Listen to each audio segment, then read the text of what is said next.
Hello guys, welcome to another video, third episode of my channel for movie reviews by Sebastian Bell. So, today's review is Spectre, that is directed by Sam Mendes and stars Christopher Waltz and Daniel Craig as James Bond. A lot of people, and before I start this video, there has been a lot of discussion if this is his last Bond movie. If you watch his interview about Spectre, the woman says, "Oh, well, we're definitely going to miss you, Daniel." And then he says specifically, and I quote, "Well, I am not gone yet." So, are we going to see one last appearance from him? I'm not sure, but honestly, this movie was good. There's really no bad reviews. I mean, people say it's dull, but they're not going to give it like a 4 out of 10 stars. They're going to give it like a 7 or 6 out of 10 stars.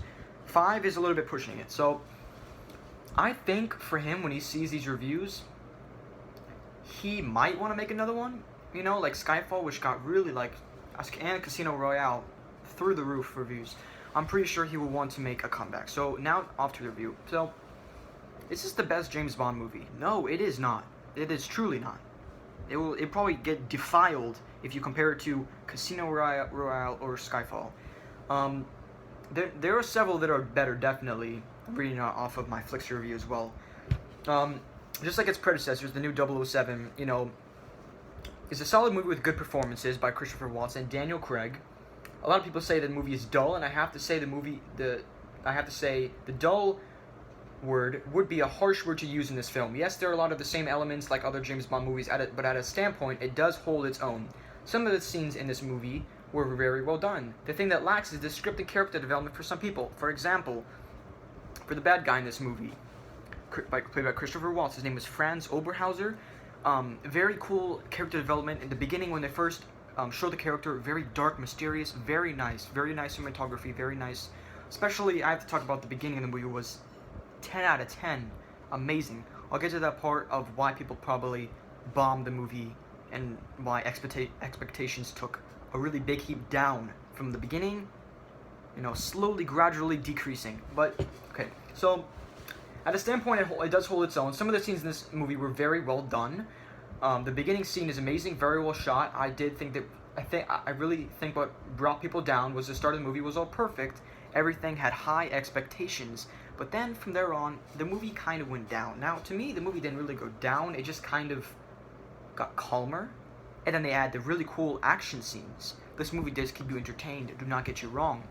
I would go see this movie. I really would. If you're a die-hard James Bond fan, this is a movie to watch, definitely. Whether it gets bad reviews or good reviews, I doubt you guys will not go see it if you guys are die-hard fans. So, basically, what happens in this movie is Daniel Craig finds a secret organization called Spectre, which, you know, has occurred in his past. He's never really seen it before, by this one ring with a octopus symbol on it, you know.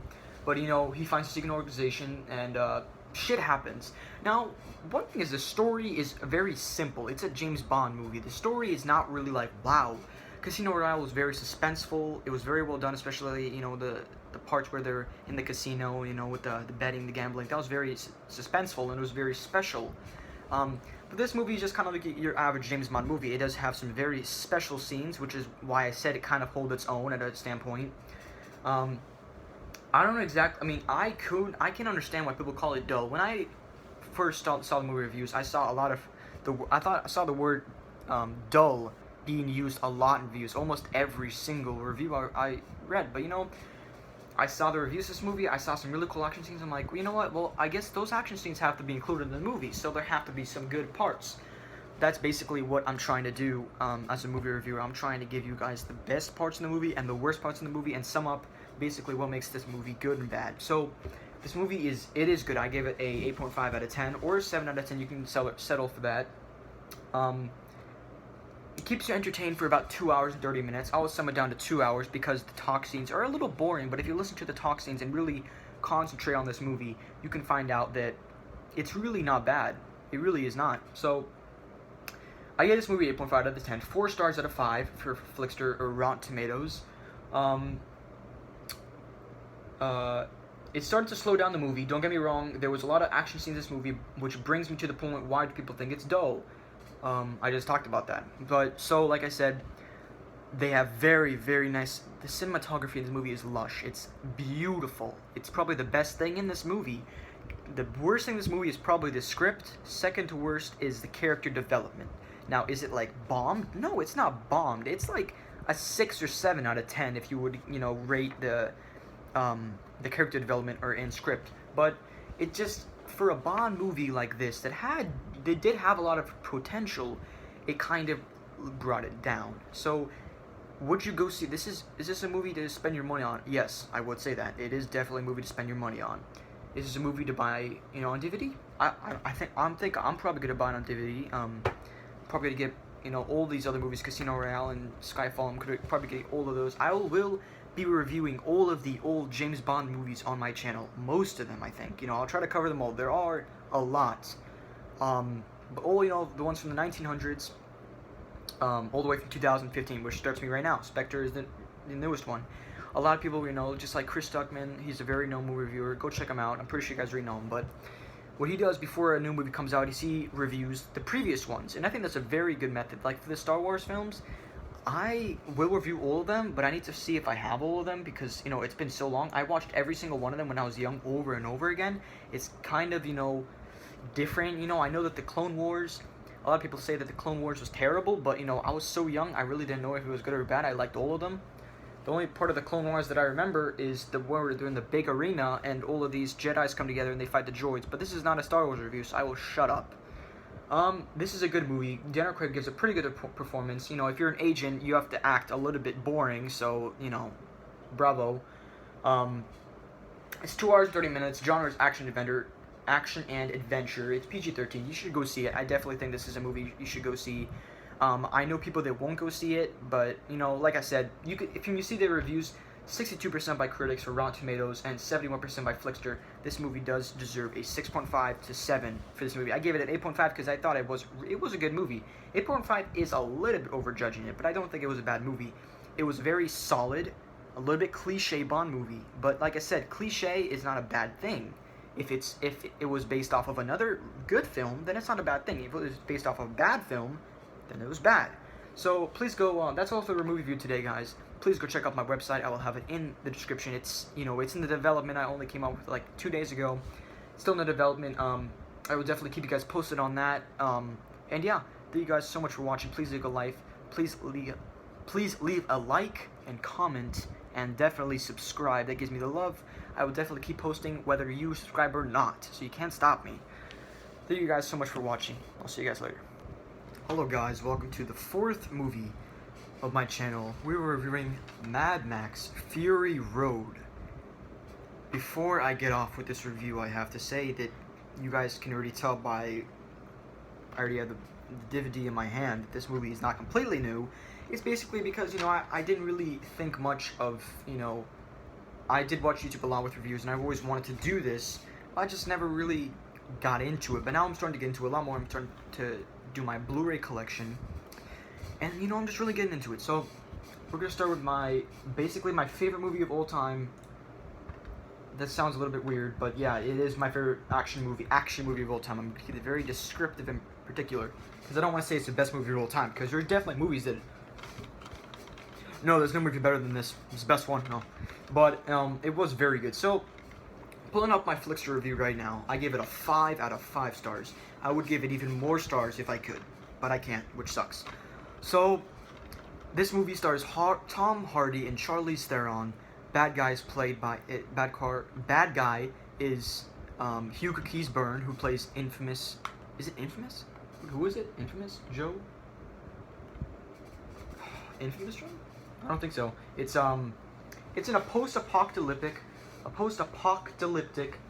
action adventure. The fourth movie of the Mad Max film franchise. The last time this movie came out was 30 years ago. So you're expecting, I don't know how long this movie made. I think it took 2 years to make this movie. I'm not sure, but this movie is amazing. The stunts in this movie, I'm so surprised nobody died. I'm pretty sure I read in the description that a lot of people got injuries, actually. I'm not really sure, but that's 100% true, but it might be. But yeah, this movie is just, it's very simple, but the way they film it, the shots and the cinematography is beautiful. It's lush. It's anything you could ever expect from an action movie. I would be yelling right now, but I have people in my house, so I will not.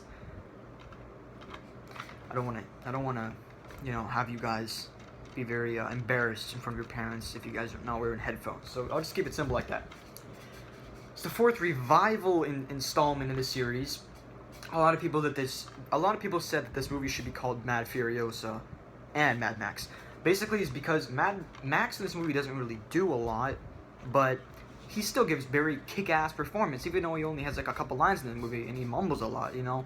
Some people were a little bit bad with that, and some people said that Tom Hardy was not right for it. Guys, that's not true at all. Believe me, have you guys seen Tom Hardy's movies? They're amazing. One of the best performances, Bronson, have you ever seen that before? It's really weird. He shows his dick in that movie. I mean, I'm not going to say it's a good performance, but yeah, you have balls if you're going to do that in a movie.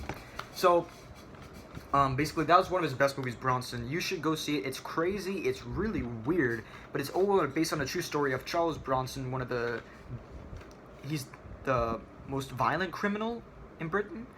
He's been transported like 30 times to different prisons. I'll have them review for that, but it's, you know, it's not exactly a very pleasurable thing to review that. It's weird.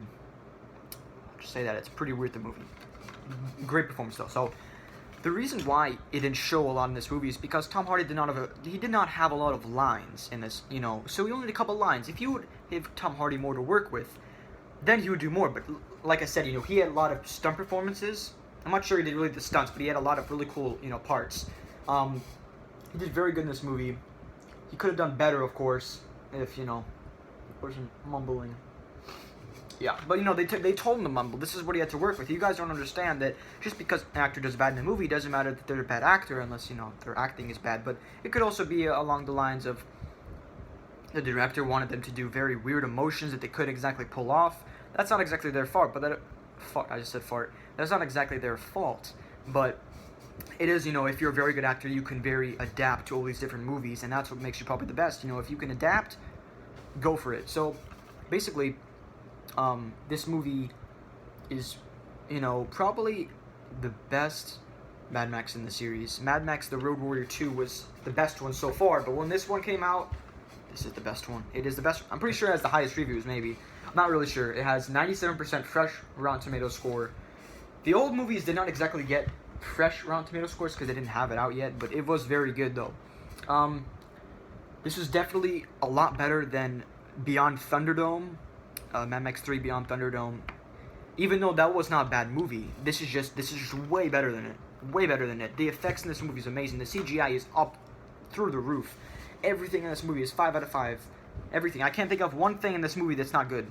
Name me one thing. Put something in the comments below if you have one small argument. And everybody loved this movie. Now, here is my big argument. This movie was underrated. Now, that's kind of weird to say. This movie was I'm not going to say very popular. That's not true. There's a thing that we call, well, there's no really word for it. There might be, but when different movies come out in theaters, there could be a really good one. Not everybody likes it, though. Not everybody knows what it is. This came out around the time the Jurassic World came out. I'm going to have my review for this movie because I am going to hate on it. I don't hate the movie. It was a good movie. I gave it a 7 out of 10. But it was extremely overrated. Oh my god. The money that this movie made, I think it was the most in the world, 300 million or something like that. This movie made less.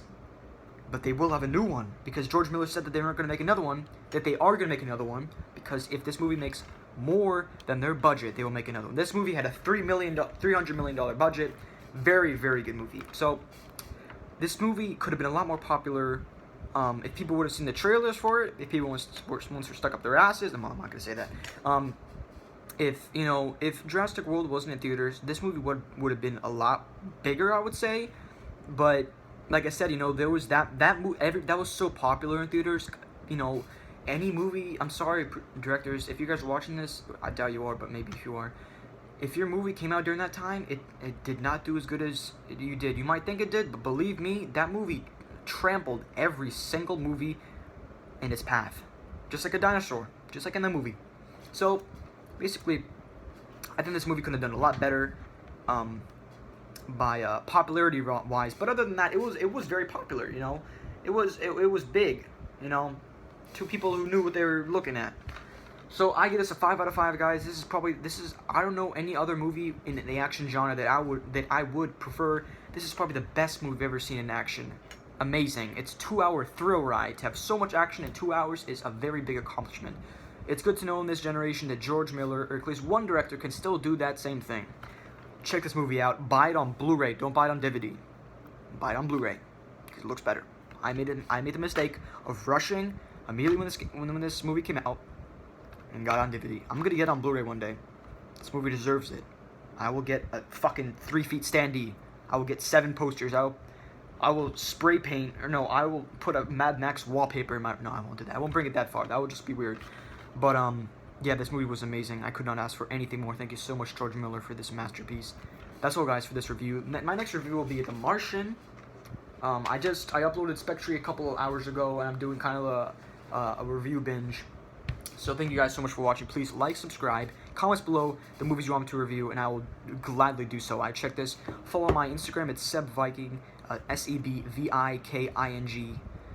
That's all. So basically, check out my website. I'm gonna have my reviews from A to Z on that website. It's still in the kind of early developments of it, but yeah, that's all. See you guys later. Thank you so much.